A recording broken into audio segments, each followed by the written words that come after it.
Olá, ouvintes da Rádio Teletema. Eu sou Carol Antunes, começa agora mais um Por Dentro do Teatro e também o programa Teletema Cast. E hoje vamos conversar com ela, que é atriz, dubladora e médica, Carol Kapfer. Boa tarde, Carol, tudo bem? Boa tarde, tudo ótimo, graças a Deus. Espero que com vocês também. Ah, sim, tudo tranquilo. Carol, conta pra gente como que veio essa coisa da dublagem pra você? Você que já nasceu, né, praticamente, dublando, como é que foi isso? Teve algum momento que você pensou, eu vou só seguir pro outro caminho, ou a dublagem sempre foi primeiro lugar, como é que foi? Na verdade, a dublagem foi muito natural na minha vida, né, porque eu literalmente quase nasci no estúdio, a minha mãe saiu do estúdio pra maternidade, então eu com, acho que 2 semanas de vida, eu era muito pequena, minha mãe me levou pro estúdio a primeira vez e eu nunca mais saí, então eu aprendi literalmente assistindo, né, grandes dubladores, eu aprendi assistindo, além dos meus pais, que são maravilhosos, né,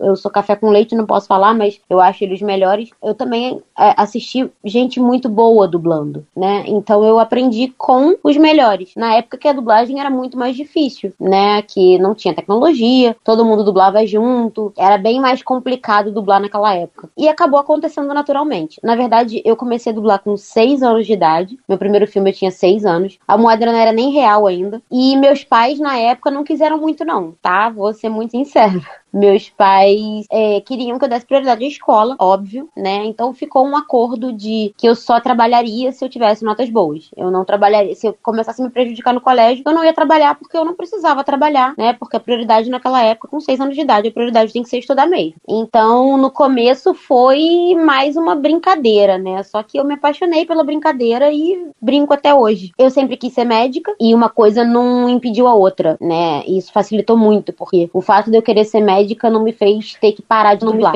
Então, eu consegui conciliar os dois. E eu fico muito feliz, porque são 2 coisas que eu amo fazer. E como que você vê todas essas mudanças da dublagem, né? Que era tudo um junto, depois todo mundo separado, e agora a gente tem a dublagem na pandemia também, que já é uma outra coisa. Como é que você vê todas essas mudanças? Mudança é necessário sempre. O mundo evolui, tudo tem que evoluir junto. Não, eu acho que tudo evoluiu, não só a dublagem, né? E se a gente pode usar a tecnologia a nosso favor, que use, né? Essa entrevista agora, por exemplo, não seria possível há alguns anos atrás. E eu acho que a gente tem que usar tudo, sempre a tecnologia a nosso favor. Principalmente agora durante a pandemia, né? A gente poder fazer a dublagem pelo home studio facilita muitas coisas, porque a gente faz com que as pessoas não se aglomerem, o risco de contaminação é menor, a gente em casa não tem contato com ninguém, né? E facilitou muito a vida porque aquela ida de um estúdio para outro, que às vezes demorava 1, 2 horas para ir de um estúdio para outro, você vai em 1 minuto, né? Você desliga a conexão com uma pessoa e conecta com outra. Então, eu acho que facilitou muito, acho muito bom, de verdade, porque eu hoje posso dublar pro Rio, posso dublar para São Paulo, posso dublar para onde eu quiser. Os horários ficam mais fáceis, mais flexíveis e eu trabalho de pijama, né? Que é muito bom. Se como é. Também aqui com a gente, Felipe Diogo. Felipe, dê sua boa tarde aí, mande sua pergunta. Bom, boa tarde, Carol Antunes, boa tarde, Carol Kapfer, é um prazer tê-la conosco. Carol, como é que foi pra você fazer A Mão que Balança o Berço, dublar esse filme junto com a sua mãe? Nossa, eu era muito pequena quando eu dublei esse filme, muito pequena mesmo, eu nem sei que idade eu tinha, e eu lembro que assim, foi um dos primeiros filmes que eu dublei com a minha mãe. É estranho, né, quando você é criança e você convive com a sua mãe sendo má, né? É claro que eu sempre soube separar muito bem o personagem da vida real, né? Porque, na verdade, muita gente me pergunta, como é morar com a Meredith Grey ou com a Priscila do TV Colosso? Não, eu moro com a minha mãe, né? Existem 2 Mônicas, a Mônica atriz e a Mônica minha mãe. A que eu convivo é minha mãe. Mas nesse filme em especial foi muito estranho porque minha mãe era má da história, né? E acho que foi a primeira vez que eu dublei com a minha mãe sendo vilã. Eu era pequena, mas eu lembro de ter dublado esse filme e eu lembro da sensação da minha mãe ser amada da história, assim. Eu lembro que na época foi bem estranho, mas sempre estranho, porém divertido, né? Eu sempre gostei muito, então foi muito fácil separar as coisas. E Digimon? Nossa, Digimon foi um presente que eu ganhei, foi o primeiro anime que eu dublei. Quem dirigia na época era a Angela Bonatti e ela me deu Tailmon pra fazer. E eu adorava fazer. É muito difícil dublar japonês, né? Porque o inglês a gente aprende no colégio e tem mais ou menos uma base, né? A gente vai pelo original e se acha quando a gente se perde no texto, sabe onde parou. O japonês não. O japonês é totalmente aleatório, né? Eu não sei falar japonês, eu não faço a menor ideia de como se fala japonês. E é muito complicado, porque quando o texto é muito grande e você erra no meio, é difícil achar de onde você se perdeu. Mas eu adorava do Doraemon. É um personagem que eu realmente gosto. E é um dos meus xodóis, assim. Por você vir de uma escola de dublagem, né? Sua mãe, a Mônica, o Mário, você em algum momento foi mais cobrada por causa disso, por já vir de uma família de dubladores? Não, mais cobrada não, mas eu já ouvi muita coisa do tipo, só tá aqui porque seu pai é Mônica e Mário. Você não precisa se esforçar pra ser dubladora, você é filho do Mário e da Mônica, sabe? Essas coisas assim, diminuir você porque seus pais já são dubladores. Eu ouvi muito. Hoje em dia não, mas quando eu era criança eu ouvi algumas vezes. Isso me chateava muito, né? Porque as pessoas sem querer menosprezavam o meu trabalho, né? Na verdade, eu não tava ali porque eu era filha do Mário e da Mônica, eu tava ali porque alguém queria que eu tivesse, né? O diretor me escalou. E não era pelo fato de ser filha de Mário e Mônica, porque ninguém devia nada pros meus pais, então não era obrigação me escalar, né? Mas eu ouvi algumas vezes que eu não precisava me esforçar, que eu não precisava fazer nada demais, porque eu já era filha do Mário e da Mônica. Mas me cobrar, eu acho que a pessoa que mais me cobra até hoje, né? Que me cobra muito, muito, a gente antigamente nem conseguia trabalhar junto porque a gente brigava sempre, era minha mãe. A minha mãe me cobra muito. E por ela me cobrar muito, às vezes rolavam uns estresses no estúdio, assim. A gente é muito amiga, mas a gente acabava discutindo. Eu, quando era adolescente, eu não trabalhava com a minha mãe, porque ela me cobra demais. Eu entendo, é carinho de mãe, né? Ela quer que tudo seja perfeito, ela quer que ninguém fale nada, ela não quer que tenha motivo pra ninguém falar nada. Só que, às vezes, ela passava do limite da cobrança, entendeu? A minha mãe, ela, por si só, ela já é uma diretora muito perfeccionista. Mas comigo, a cobrança era maior. Hoje em dia a gente trabalha junto de boa, não tem problema. Mas quando eu era mais nova era meio complicado. Realmente fica, né, a cobrança é mais complicada. E o seu lado médico, como conciliar a carreira de dublagem com a carreira médica? Então, agora na pandemia ficou mais fácil, né? Porque com esse negócio de gravar em casa, no momento que eu tô em casa eu consigo gravar sem problema. E eu, como médica, meus plantões são fixos. Então, entre um plantão e outro, eu consigo gravar. Claro que às vezes enrola um pouco o horário, às vezes eu tenho que fazer um plantão extra, e aí enrola um pouquinho. Mas eu, de propósito, eu deixo pelo menos uma tarde livre da semana pra fazer todas as minhas dublagens, né? Quando a demanda é um pouco maior, eu fico em casa 2 vezes. Enfim, eu sempre arrumo um tempo pra dublar. Pra dublar, eu sempre tenho tempo, eu sempre arrumo, eu sempre dou um jeito. Porque eu gosto, porque principalmente personagem fixo, né? A gente se compromete a fazer uma coisa e tem que fazer, não tem jeito. Então eu tenho que dar o meu jeito, e eu dou meu jeito, né? Eu gravo à noite, eu gravo no meio da tarde, eu dou meu jeito. Já aconteceu, deu no meu horário de almoço de hospital. No horário de almoço, na teoria, você pode sair pra almoçar. Ao invés de eu almoçar, eu ia lá e dublava, porque era muito perto o estúdio do hospital. Eu ia lá, dublava e voltava, né, em meia horinha, 40 minutos. Então, assim, depende muito da época que eu tô. Hoje em dia, eu tenho 2 tardes livres na semana que eu consigo dublar, né? Por exemplo, essa semana agora, eu gravei à tarde, no começo da semana. Então, mas tem semanas que eu gravo às quintas, né? Que também é outro dia que eu tenho livre. Depende muito da minha época de plantão, assim. Tem épocas que eu tô mais enrolada. Fim de ano, geralmente eu tô mais enrolada, porque tem mais plantão.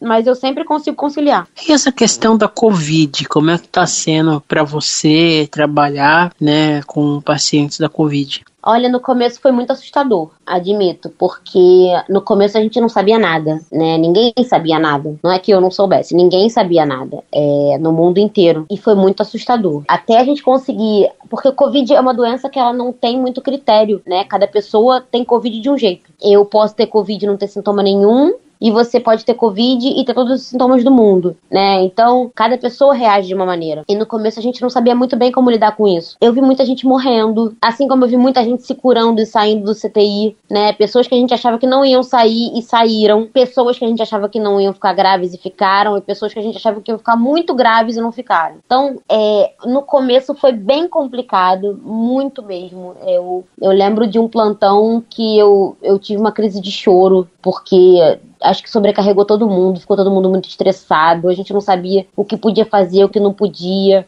A gente trabalhava igual uns astronautas e era ruim a mobilidade, era ruim de entubar, era ruim de tudo. Foi muito complicado no começo. Agora eu já levo mais fácil, né? Agora já tá mais fácil porque a gente já sabe mais ou menos o que fazer. Então, agora tá melhor, mas ainda é muito difícil perder um paciente. E como é que você vê essa coisa agora da vacinação e tudo? Quando você acha assim que vai a gente poder ter uma vida normal, se é que a gente vai ter, né, que tá todo mundo esperando por isso e alguns lugares no mundo já estão liberando e a gente vê que aí a doença acaba voltando, como é que você vê todas essas coisas? Pois é, a vacina é essencial, né, quem disser que não é doido. A vacina é essencial, né? Só que a vacina, ela tem funções. Ela pode evitar a doença ou ela pode fazer com que você adquira a doença, mas de forma branda, né? Então, assim, a doença não vai acabar agora. Mesmo com a vacinação, ela não vai acabar agora.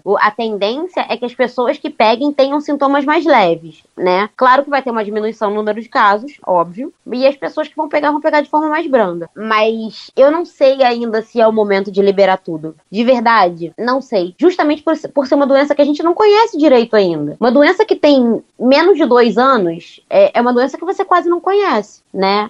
Não dá pra comparar com outras doenças que a gente conhece há 30, 40 anos. Então a gente não sabe como é que reage, como é que responde, né? Acho sim que todo mundo tem que ser vacinado. Não sou anti-vacina, né? Eu acho que tem que ser, porque a vacina é um grande passo, né? É essencial. Porém, acho que as pessoas têm que continuar se cuidando, né? Porque as pessoas acham que tô vacinado. E tem gente que acha que só a primeira dose já é suficiente, né? E a partir da primeira dose começa a viver a vida normalmente. Não é assim, né? Tem que tomar a segunda dose, ainda tem que esperar um tempo pra voltar e não voltar 100%, né? Tem que continuar usando máscara, tem que continuar fazendo as coisas do mesmo jeito. E as pessoas não entendem isso. E eu acho que aí é que tá o grande problema, né? Porque as pessoas tomam a segunda dose e já querem viver a vida como se não houvesse amanhã. E não pode ser assim. Até porque existem outras pessoas no mundo que não foram vacinadas ainda, né? Então a gente, além de respeitar o nosso corpo, a gente tem que respeitar a saúde dos outros também, né? Você acredita na possibilidade de uma terceira onda? Como foram as 2 primeiras, não, né? Justamente porque já tá tendo vacinação.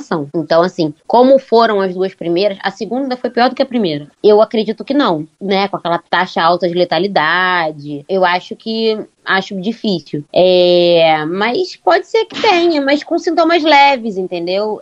Pessoas positivas, mas com sintomas mais brandos. Eu acho possível. Voltando um pouquinho aí pra dublagem, como é que foi fazer as gêmeas do Cúmplices de um Resgate, né? Que era a Silvana e a Mariana. Nossa, aquilo foi uma loucura, porque na época eu tava no colégio, tava no final do colégio, estudando pra medicina. Eu tava no 2º ano, estudando pra medicina, ou seja, estudando pra caramba. E eu ia gravar todos os dias da semana. Eu saía do colégio, ia pro estúdio, pra Ebert e Richards na época, e ficava até de noite gravando. Então foi muito cansativo. Muito. Eu lembro, assim, de várias vezes dormir em cima do livro. Quando eu chegava em casa. Depois eu chegava em casa e ainda ia estudar, né?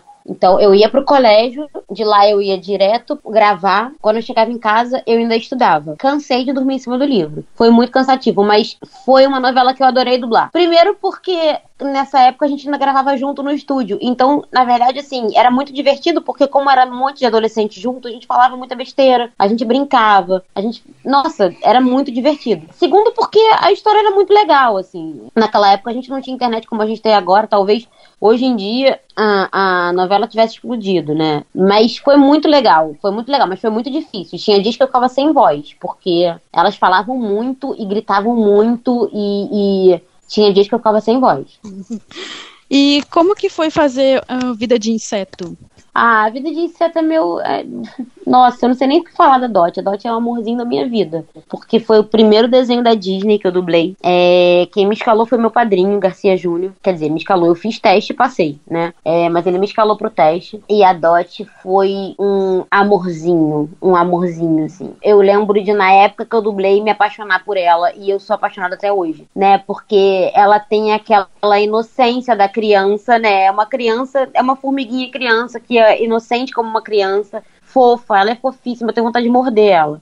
E eu sou muito apaixonada por ela. Eu já assisti esse filme umas 300 vezes. Chegou uma época que eu tinha decorado as falas já do filme.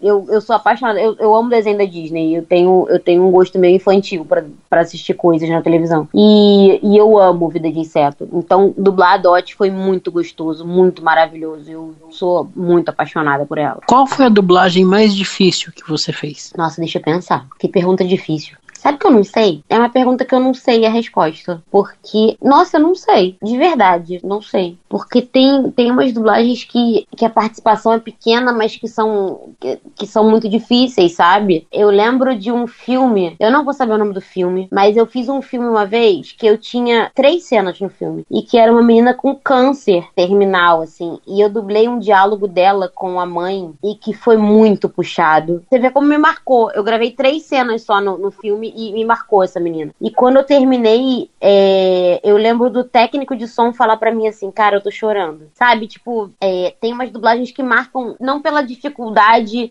da dublagem, mas pela dificuldade da cena, pelo peso da cena, sabe? Pelo peso do texto. Assim como tem personagens que são difíceis mesmo porque falam muito rápido. Eu dublo um desenho chamado Kakegurui, que é um anime e que a minha personagem, ela grita o tempo todo e ela fala muito rápido. Então tem horas que me falta o ar, falta fôlego. É muito difícil por causa disso, né? Porque eu grito o tempo todo, fala muito rápido o tempo todo, tem dias que eu acabo a gravação sem voz. E é muito difícil por causa disso, entendeu? Então, a dificuldade depende do tipo de dificuldade. Eu não sei muito bem responder isso, não. Porque depende se é pelo peso da cena, se é pelo personagem ser difícil mesmo, se é porque é um personagem muito gritado, se é porque é um personagem muito falado.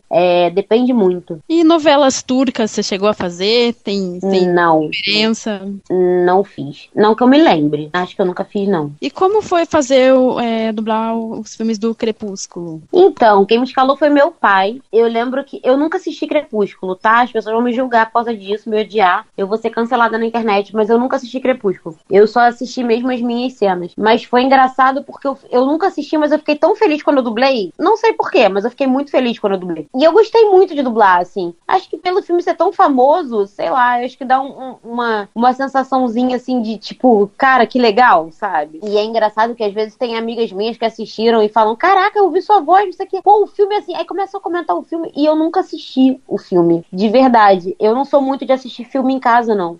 Então tem muita coisa que eu fiz que eu não assisti. Crepúsculo é um deles. Eu até queria assistir, porque eu queria entender esse fenômeno que foi Crepúsculo, né? Porque Crepúsculo foi um fenômeno. Muito. E eu queria entender, mas acontece que eu chego tão cansada do trabalho que eu acho que se eu botar qualquer filme pra assistir, eu durmo. Por cansaço. Mas eu gostei muito de dublar pela sensação de, tipo, que legal, tô fazendo um filme famoso, sabe? Porque todo mundo, quando eu falo que eu dublei Crepúsculo, caraca, as pessoas amam essa ideia. E eu acho que eu me apaixonei por essa ideia junto com as pessoas, entendeu? O pessoal pede na rua pra você fazer algum personagem, assim, ou no mercado, já passou por uma situação assim? Já passei. Na verdade, já aconteceu de um paciente reconhecer minha voz. Eu tava atendendo ele entrou no meu consultório e ele tava tendo uma crise de ansiedade horrorosa, eu tava muito, muito ansioso, muito, muito, muito, precisando de medicação. E aí eu comecei a conversar com ele, que eu ia fazer uma medicação pra ele ficar mais calmo. Aí ele falou assim, nossa, eu conheço a sua voz. Aí eu falei assim, conhece? Aí ele, conheço, eu conheço a sua voz de algum lugar. Aí ele, fala mais comigo. Aí eu fiquei conversando com ele, ele reconheceu minha voz, ele jogava League of Legends com a minha personagem. E aí ele reconheceu, e aí eu comecei a conversar com ele, e foi engraçado que eu não precisei nem fazer medicação, ele foi acalmando de ouvir minha voz. E aí ele pediu pra tirar foto comigo, pediu pra mandar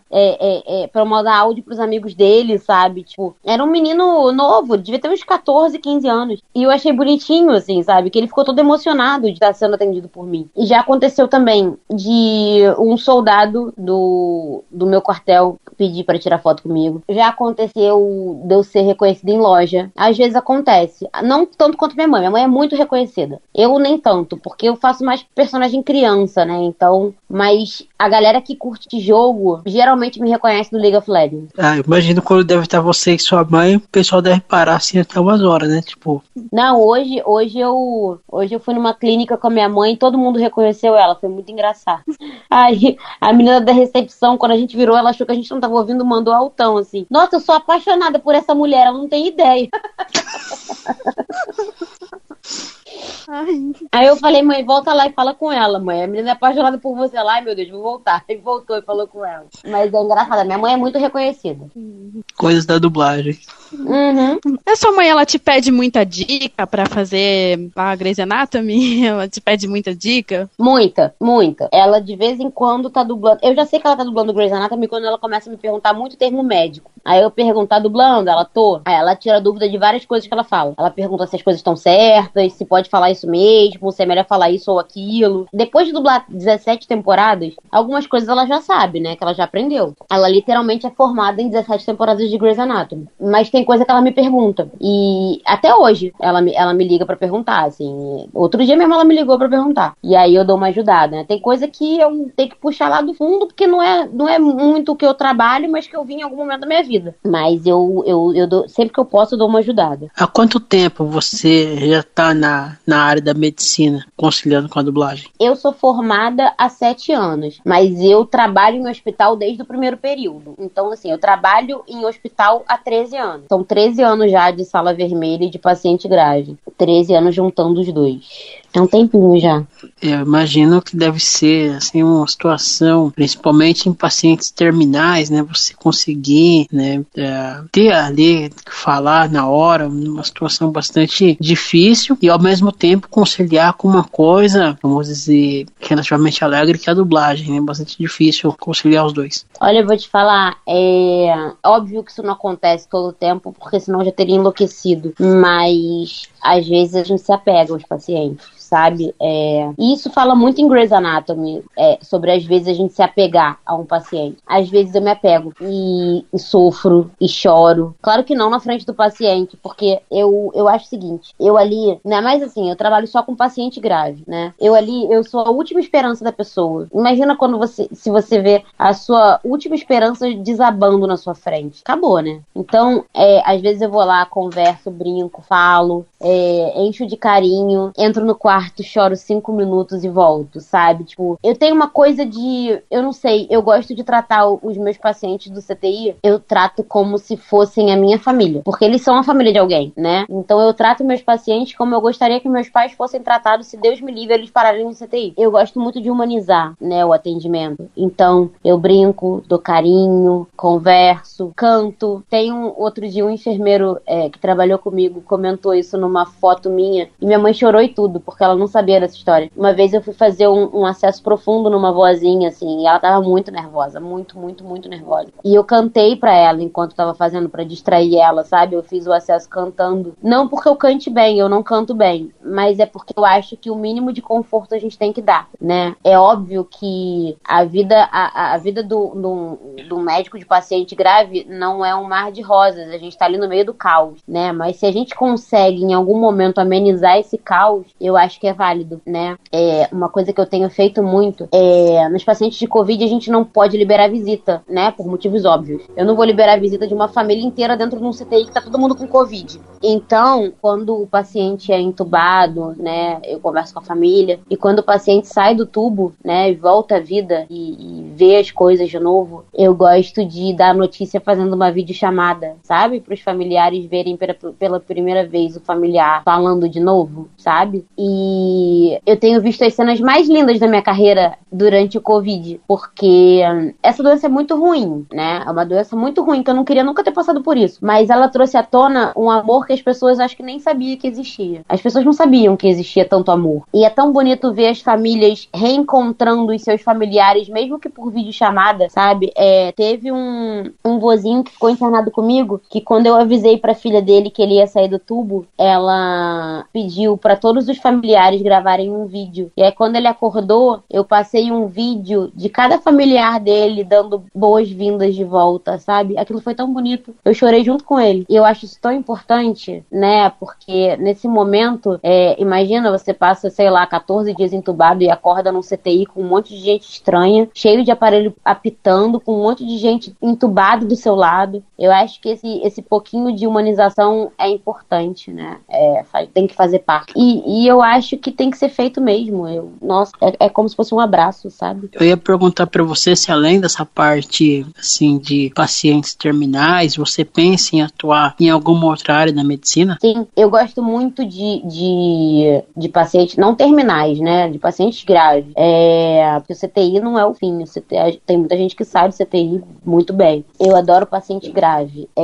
Mas eu quero fazer anestesia. Eu amo anestésio também. Na verdade, quando eu me formei, a minha primeira ideia era fazer anestésio, não era trabalhar com medicina intensiva. Acabou que as coisas foram me levando à medicina intensiva. Eu gosto muito de resgate e de paciente vermelho e de trauma, mas eu gosto muito de anestésio também. Então, talvez eu faça anestésio. E direção de dublagem, você já pensou em fazer? Enfim, o seu tempo? Eu já cheguei a fazer. Teve uma época que eu dirigi House of Cards. Mas o problema é que, assim, o diretor, ele tem que ter muito tempo e eu não tenho, né? Então, eu ia acabar uma hora tendo que escolher entre a medicina e a direção de dublagem. E aí, eu optei pela medicina porque eu realmente sou apaixonada pelo que eu faço. E eu não me vejo sem ser médica, né?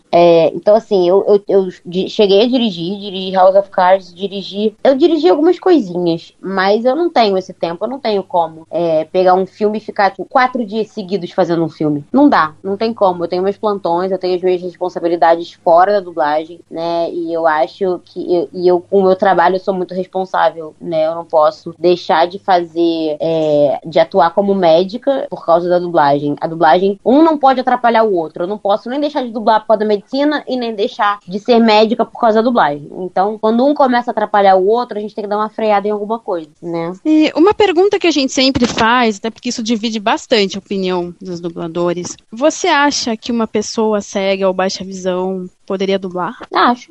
De verdade, ainda mais agora com essa tecnologia toda que a gente consegue puxar a fala, bota num lugar, bota em outro. Acho. Na verdade, eu acho que o mais importante, óbvio, a importância do sincronismo, né? Isso é óbvio. Mas que a gente consegue ajustar, né, com toda a tecnologia que a gente tem agora. Mas eu acho que o mais importante de tudo é a interpretação. E se uma pessoa com baixa visão interpreta bem, por que não, né? Óbvio que vai ser um pouco mais difícil, vai demandar um pouco mais de tempo, mas acho que é possível sim, por que não? Isso divide bastante, alguns acham que dá, outros que não, outros falam que vai dar trabalho, enfim, isso divide trabalho bastante, vai dar, meu amor, olha só, trabalho vai dar, mas aí eu acho que, se for pensar, um dublador ruim também dá trabalho, e aí, né, eu acho que entre um dublador ruim que dá trabalho e uma pessoa com uma baixa visão que dá trabalho, mas é muito boa, eu fico com a pessoa de baixa visão que é muito boa.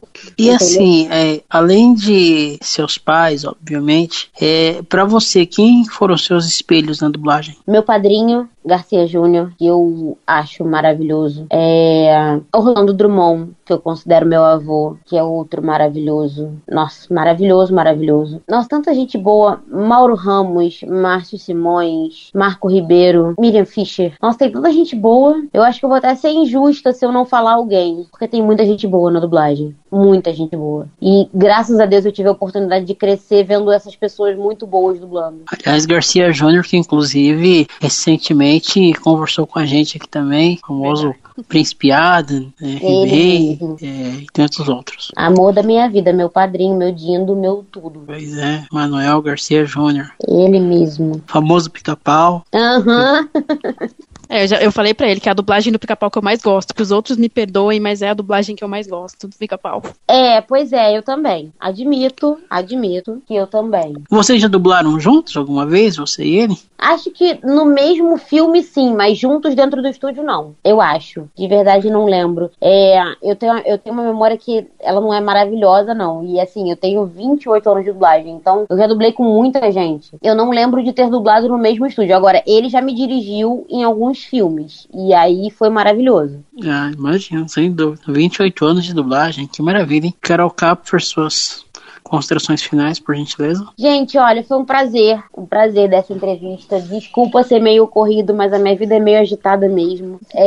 Mas eu tô aqui, tô disponível. Depois, se vocês quiserem conversar mais um pouco, eu tô aqui, tá? A gente ajusta o horário, vê como é que faz, sem erro. Obrigada pelo carinho. Pra quem tá ouvindo também, obrigada por estar ouvindo e por gostar, e por gostar de dublagem, por acompanhar a gente. Nosso trabalho não é nada sem vocês, né? né? E que a gente continue aí junto por muito tempo, né? Que vocês continuem ouvindo minha voz aí por muito tempo. E queria dizer que pra quem manda mensagem, pra quem entra em contato comigo, eu leio quase tudo. Eu às vezes só não consigo responder, ou porque eu tô dentro da ambulância, ou porque eu tô no meio do plantão e não dá pra ficar respondendo, mas eu leio quase tudo e de verdade eu amo cada um que me manda mensagem, cada um que me manda um carinho, cada um que me dá um abraço de longe, assim. Eu amo vocês. Passa as redes sociais pra gente. Então, Instagram, Carols, Kerows.